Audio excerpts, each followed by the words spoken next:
Ako po si Wency Lobo at nire-represent ko po yung Caritas Margins. Ang katungkulan ko po dito ay ang Entrepreneurial Development Manager. Kasalukuyan po, inahawakan ko ang mga partner producers na beneficiary ng SSF ng DTI. Yung livelihood namin noon, community-based. Ibig sabihin, nagtuturo kami at umaasa kami sa mga makina na meron tayo doon sa mga ating communities.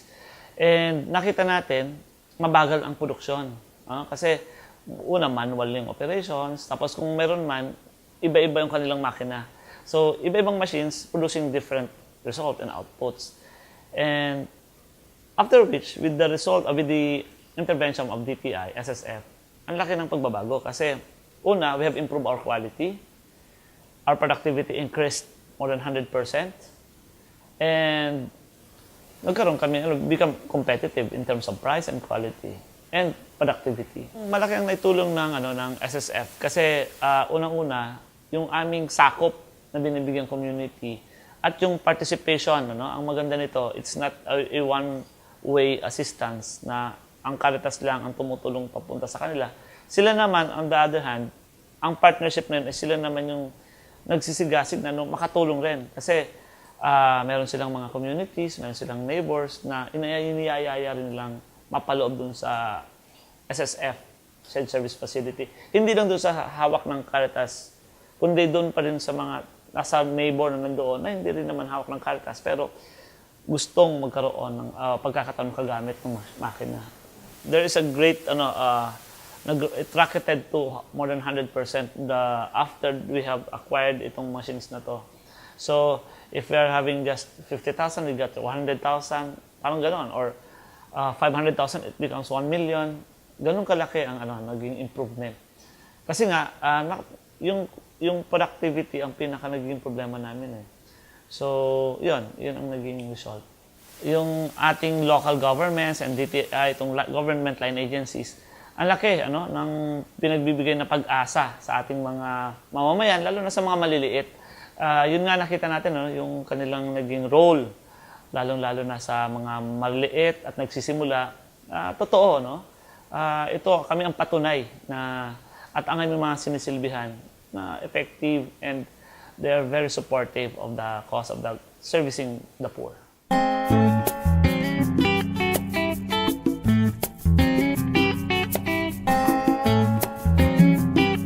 Hi, my name is Paul Patrick Larbizabal. I am the Deputy Managing Director of the Philippine Footwear Federation Incorporated. The Philippine Footwear Federation is, its mandate is to ensure and make sure all manufacturers are in business. Our mission is to try to help small players engage to Big Brother. Like, we have this called Big Brother, Small Brother relationship. When the small players or MSMEs needs production or PO, for example, we engage them to big players like Rusty Lopez, GB, blah, blah, blah. The Philippine Footwear Federation is very fortunate to be the recipient of the shared machines for the shared service facility. Before, the shoe manufacturers tends to take time, like for example, 2 weeks to produce a certain pattern. Because of the shared service facility, it takes only 10 minutes to produce the pattern. So the bottlenecks was reduced and the production were very precise and fast. Before, December ginagawa ang shoes for school year next year. So ngayon, nagagawa na natin yung for the school year, naabot na natin yung deadline because of the shared service facility. Like for example, the CNC machine. Yung CNC machine na ginagamit natin for pattern grading, ang nangyayari kasi, 10 minutes lang nagagawa na namin yung pattern . Samantala kung kukuha tayo ng expert pattern maker, it takes 2 weeks. So right now, kumbaga pagka padala lang sa amin, dahil sa shared service facility, bukod sa precise na, nadi-deliver namin agad yung mga products namin. So yung sales namin at saka yung quantity lumalaki. We would like to extend our heartfelt thanks to the leadership of the Department of Trade and Industry for the shared service facility. We hope hindi lang po dito nagtatapos yung programa nyo po. Marami pa pong pangangailangan ng industriya ng sapatos. We really need your help for the revival of the shoe industry. Thank you. Maraming salamat po at mabuhay po kayo.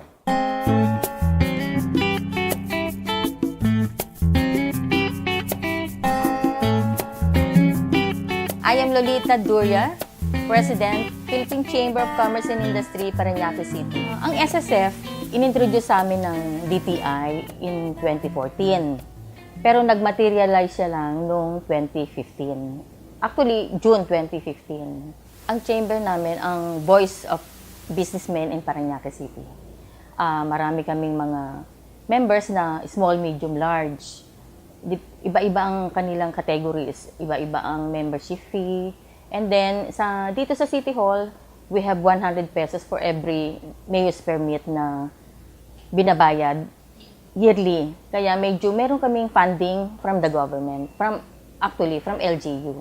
Wala pa yung SSF, more on trainings and seminars na gumagawa kami ng business conference, Parañaque Business Conference, Salambao Awards for the most outstanding taxpayers. Malaking na itulong ng SSF kasi binigyan kami ng mga top of the line na fixtures and furnitures ng DTI. Yan ang ginagamit namin ngayon. We have printers, CPU, laptop. Yun ang ginagamit namin ngayon pag-process ng mga business names. Yung mga dating hindi member, nung nalaman nilang ang DTI is with PCCI Chamber, marami na naging interesadong mag-member kasi actually sa Pasay pa kasi yung branch ng DTI. Ngayon, malapit na sa mga members namin ang LGU office, ang City Hall, para mas madali sila makapag-apply. At saka word of mouth din na, nandun na sa LGU, nasa City Hall na yung DTI, yung pagkuha ng business name. Kaya mas marami ngayong nag-a-apply. Among the local cities, 14 cities tayo sa Metro Manila, top 5, included ang Parañaque, Makati, Pasay, Pasig, Taguig, and Parañaque. Actually, we were the first one to have the SSF. Tapos, kaso, nauna na yung I think Valenzuela ang nauna. Kasi mas nabigyan sila ng space. Pero later on, ito kami, actually, nag-soft opening kami ng January. Kasi hindi nga qualified yung aming space because this is only 30 square meters. Ang requirement is at least 100. Pero so far, sabi nga ni Mayor, may extend tong office namin para mag-qualify as negosyo center. On behalf of PCCI Parañaque Chamber, we would like to thank Ms. Emma Susano, OIC, DTI, NCRO, for supporting our SSF here in Parañaque. Thank you.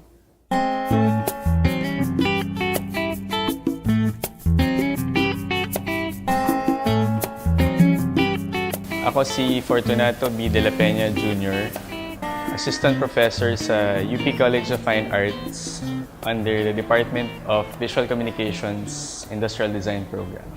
Ang Fab Lab ay isang facility kung saan yung mga individual o grupo or mga entrepreneurs na gustong bumuo ng iba't ibang bagay, produkto, meron silang idea o konsepto at gusto nilang gumawa ng sample or prototype, maaari nila itong gawin sa loob ng isang fabrication lab. Sa Fab Lab, meron tayong metalworking equipment, woodworking, plastics, meron din tayo para sa jewelry at saka ceramics. Pero ang isa sa specialty ng Fab Lab ng UP College of Fine Arts ay yung tinatawag namin na Digital Design Studio and Rapid Prototyping. Dito kasi, ang naisip mong design or konsepto ay mas mabilis mo siyang ililipat, no? from a sketch or a drawing to a design with specifications. So yun yung gamit ng Digital Design Studio. Meron tayong mga software para doon. From there, mas mabilis na siyang, kumbaga, translate sa isang tangible product or prototype. Nag-imbita noon ang DTI sa iba't ibang universidad, kasama na doon ng UP College of Fine Arts, para makinig sa kanilang programa na Shared Service Facility. Mula doon, nalaman namin na pwede palang mag-propose ng isang fabrication lab or facility na akma dun sa mga objectives ng SSF. Nung narinig namin yung SSF program ng DTI, kami ay nabigyan ng pagkakataon para makapag-set up ng isang maayos at kumpletong workshop at facility kung saan nandun na halos lahat ng kailangan mong makina to make everything, almost everything yung ano niya. So malaking tulong yung SSF program ng DTI para namin maabot yung ganong objective para syempre mas serbisyuhan ang mga entrepreneurs, ma-empower ang mga estudyante at mabigyan din ng kapasidad lalo na yung mga nasa creative industries, no, na nangangailangan ng ganong klaseng equipment. So bago pa magkaroon ng Fab Lab dito sa Fine Arts, wala talaga kaming gamit para sa metalworking, woodworking. Meron kaming konting gamit pero karamihan doon ay sira na. So mula nung na-approve yung project or yung proyekto namin sa DTI para sa UP Fab Lab, nagkaroon kami ng iba't ibang uri ng metalworking equipment, woodworking equipment, gamit para sa jewelry studio, digital fabrication machines, at rapid prototyping machines. Ang objective ng UP Fab Lab ay talagang ma-empower ang mga individual, ang mga entrepreneur at manufacturers upang magkaroon sila ng kapasidad para matutunan gumamit ng mga tinatawag na digitally enabled machines. Pangalawa, para matulungan ng mga individual at mga tinatawag na startups or entrepreneurs para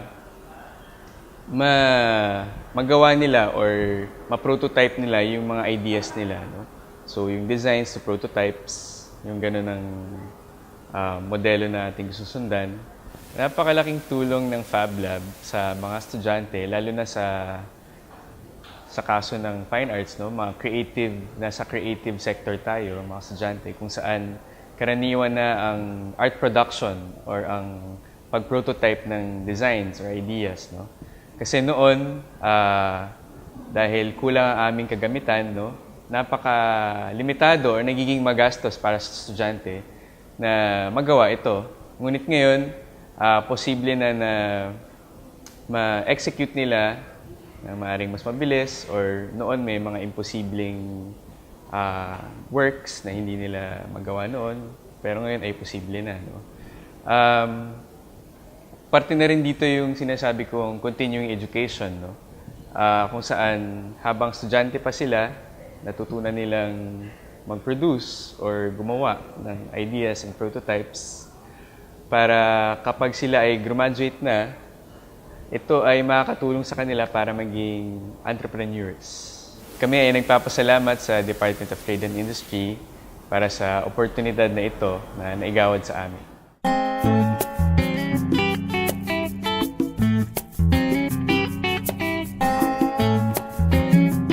I am Minerva De Leon, President of Balikatan sa Kaunlaran. I took over the position from Mayor Gia Gomez. That was in 2010 and thereafter now till the present. SSF was introduced to us through Mr. Ed Cabral and Grace Solier and also Director Manfoste. That was the time when I got the OTOP awardee. That was 2011 or 12, I think. So, Ed Cabral said that, and through Grace Solier, we are having machines being offered by DTI. But these are high-end machines. Do you have a possible use of that? And we said, why not? We have varieties of marginalized members that can be able to use the machines that he mentioned. So that started how we know about the SSF. When we don't have the SSF, we have in the production area, we only use the basic hand, the ordinary machines. So we started using basic hands, plain needles, and then when we have the machine now, so the ordinary tapak machine, the ordinary sewing machine that we use then. But now with the SSF machineries, we're able to have a variety of products that was being introduced to the marginalized sector within the San Juan community. Malaki ang tulong na nagawa ng SSF, gaya ng mga machines. No? One example is the one being used now by our Binangunan chapter. Dati-dati ang bag, tinatahi nila at saka ginuglo lang. But now, with the machines now, the bag making machine, ang bilis nila. They can produce from 1, before 2 a day. Now they can produce a dozen a day. Noon, na gaya nga ng sabi ko, kung isa lang bag ang nagagawa nila, ngayon nakakagawa sila ng a dozen, more than a dozen. So, kung ang income lang nila noon, 30 pesos per bag, ngayon multiply mo ng 10, it's already 300 pesos, which can really elevate poverty for them. Nakaka-add on sa income nila yun. In behalf of our Chair Emeritus, Gia Gomez, we would like to extend our deepest gratitude to DTI for the SSF project that was given to us last 2030. Thank you so much.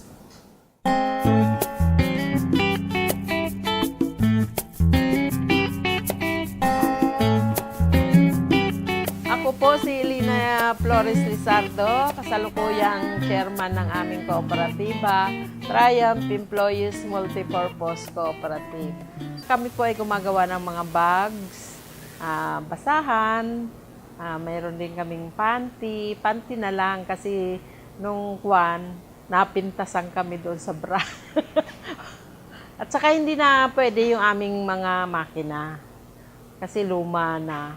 Sa kasalukuyan, kami ay may 94 na miyembro at sa ngayon, ang ginagawa namin ay mga bags, mga basahan na bilog, mga school uniform kapag may order ang nagpapagawa. Pero sa ngayon, mas marami kaming order bag. Nung wala pa yung SSF, ang ginagawa namin ay pantit branga at saka office uniform na order ng Mission Hospital. Ang SSF, kaya namin nalaman, gawa ng kay Ma'am Marie. Nagbisita kasi siya dito, nakita niya yung aming tahian na ang mga makina namin madalas nang masira. So sabi niya sa amin, bakit hindi kayo mag-request o kaya sa DTI na bigyan kayo ng mga makina. Malaking tulong sa amin ang binigay ng SSF kasi bukod ng malaki rin ang kita ng co-op, malaki rin ang kita ng nananahi. Malaking kaginawaan ang tulong sa amin ng SSF kasi hindi nga sirain ng mga makina. So, ang production ay napapabilis.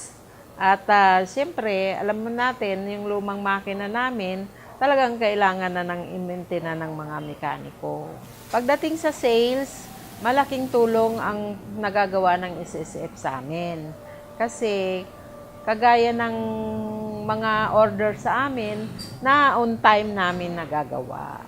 Kumbaga sa naman, eksakto sa delivery date. Malaking tulong sa mga miyembro dahil siyempre lumalaki ang kita nila. Kaya nakakatulong ng malaki sa kanilang kabuhayan.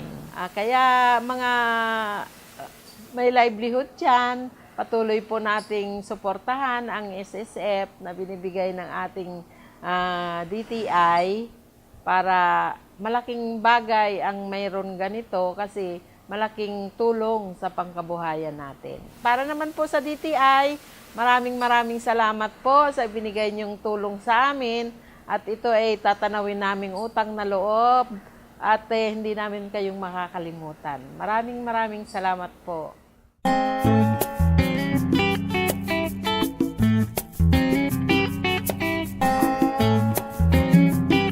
Ako si Sonia C., isang member ng Board of Directors ng Santo Rosario Multipurpose Cooperative. Ako rin ang in-charge sa Livelihood Committee ng aming co-op. Ng aming livelihood ay ang paggawa ng paper beads, rosary at fashion accessories out of recycled paper. Bago dumating si DTI SSF program, ang isang produkto ay natatapos namin sa loob ng 2 araw. Gugupitin, susukatin, ang papel, at sun-dried kailangan. So, sa ngayon na dumating na si DTI SSF, ay kumukonsumo kami ng mga 1 araw bago matapos ang isang produkto. Previously, ginugupit, sinusukat. Pero ngayon, with the cutting machine, iseset mo lang yung machine, handoon na lahat at talagang volume pag nag-cut kami ng aming mga raw mats. Yung tulong na naibigay ng DTI SSF program sa amin ay napakalaking bagay, lalo tigit sa aming mga workers.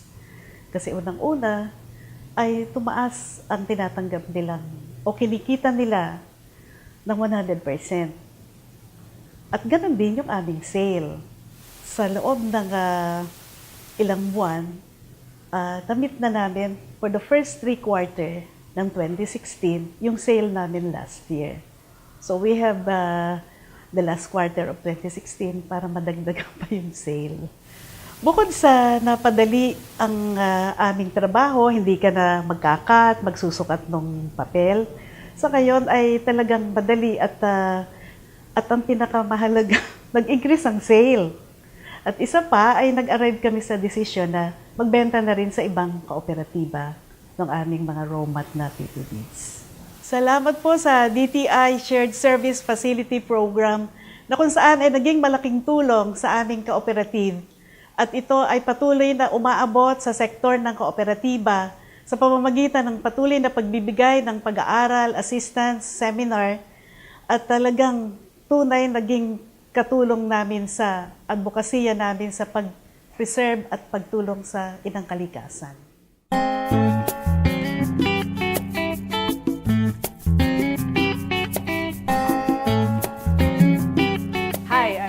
Alba. I'm the Livelihood Program Director of Kaibhante. SSF was introduced to me by a Rotary friend of my dad. So I approached him and then the governor of Rotary linked me to DTI, which yung office niya nandito sa Kamanava area, which is may monumento. So nag-link siya and then Ed Pangilinan is the name of that guy from DTI. He retired already. So he came to me and then he said, "Oh, you're qualified because we've been in existence since 2006." So he saw all the papers and said, "Oh, sige, you go and apply." So sabi niya, "Kaya mo ba within 2 weeks?" Sabi ko, 2 weeks? You want me to make a proposal within 2 weeks? Sabi niya, "Oh, sige, kaya ko." Sabi ko, "You're challenging me, sige." So we did it in 2 weeks. So I applied early. Apparently, nagkaroon ng reorganization ng DTI. So nung wala pa yung SSF, actually, I started kasi in the business of subcontracting for my cousin. So when we put up this NGO na, parang lahat ng communities na I'm linked with around Valenzuela, they were the sewers, no, that I took in. So what we did is if there are orders, normally ang orders namin are wholesale or from a different group. So parang if they order, normally may minimum yan. So I give it to a community. We cut it, we do product development, and then we cut, and then we bring all the accessories to the group. sa community. So we have identified different communities here in Valenzuela depending on their specialization. So hindi, when you talk about bags, it's not one kind of bag lang. So they're fabric-based, they're medyo kagaya ng backpacks, that's a different kind. So may specialty sila, even embroidery. So lahat yan, identified namin sa Valenzuela and we approach them so that they have jobs. Actually, SSF can help us or is helping us in terms of quality control. Because when you give them out, of course, you do not see how they do it. Diba? Even if you go there for a while and then you leave and then hindi mo na kayang i-monitor. Pero once itong SSF, it's right here now sa Livelihood Center. We put this Livelihood Center na here. This used to be a computer library. So we had a lot of computers here, kaya lang it's not sustainable anymore kasi the kids have their own smartphones na and they research from there. Eh dati, dito sila sa desktop, but you know, ayaw na ng parents sila pumunta dito. So tama-tama, we converted this to a livelihood center and we placed the machines here. And then here, we can already monitor. We can train them, monitor. Ang isang setback lang, and it's a challenge, is yung dati kong kausap na mga mananahe want to work with the livelihood center, have found work because it took, I think, 2 years before DTI gave the machines. So right now, we're trying to source out sana ba yung ibang mananahe na walang trabaho. And then that's what we're doing now. So we have identified already a few of them so that they can sit on the machines.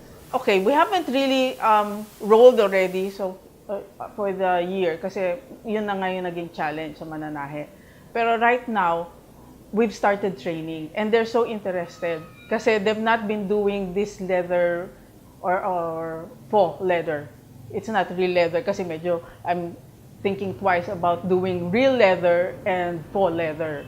Bakit? Kasi sobrang mahal, malaki ang puhunan, tapos mabagal ang turnover. So if we're doing leatherette, that's how they call it, mas mabilis siguro ang takbo namin. So they're very interested in that kasi they come from other companies na nag-close. So yung iba galing sa patahian ng baby dresses, yung iba galing sa kordina, so iba-iba. And when, you know, talk about bags, sabi niya, oh, interesado kami, we don't have jobs. Baka pwede kami dyan. So we're taking them in. You can produce more and definitely you can, the quality you can monitor better. And we are able to plan on a long term. Because yung, if nasa communities lang, minsan, kung meron lang. Actually, kasi wholesaler kami. So, parang ngayon, we want to go into retail in a sense, di ba? So, if we are going into that different business concept, no, from wholesaler to retailer, parang mas challenging. And of course, profit-wise, mas maganda. So we can do that, considering that we are manufacturers. SSF has helped us a lot. Actually, if not for SSF, we wouldn't have this livelihood center. We're able to put this up. Dito namin ilalagay lahat ng machines, even the machines that we have before, ko-combine namin with the SSF machines. And maraming training kaming ibibigay sa mga tao and they're all very interested to do the training so that we can produce quality bags which we can monitor closely. So in essence, we are now more confident in terms of doing this livelihood because syempre dati mga mananahe, even them, hindi sila masyadong confident sa mga gawa nila. But now, because we are providing training also for them, so parang they're excited. Especially our plans to go retail. Mas excited sila ngayon. I'm very grateful for the team at SSF. Alam ko marami sila. Right now, I cannot remember all their names. But sa DTI especially, I am very grateful because they are able to totally support, you know, to support us, not only with the machines. You know, it doesn't stop with the machines. And right now, they're supporting in terms of seminars, workshops, focus group discussions. And one time, I brought my sewer with me. And, you know, when we went home, parang masyado siyang excited in terms of ang dami niya natutunan. And for me, malaking bagay yon. If DTI can continue to do this for the term that we have with them, sana hindi nila kami iwan so that we can grow big, because that is part of our plan to really make this a good business and a big business. And thank you very much, DTI and the SSF Group.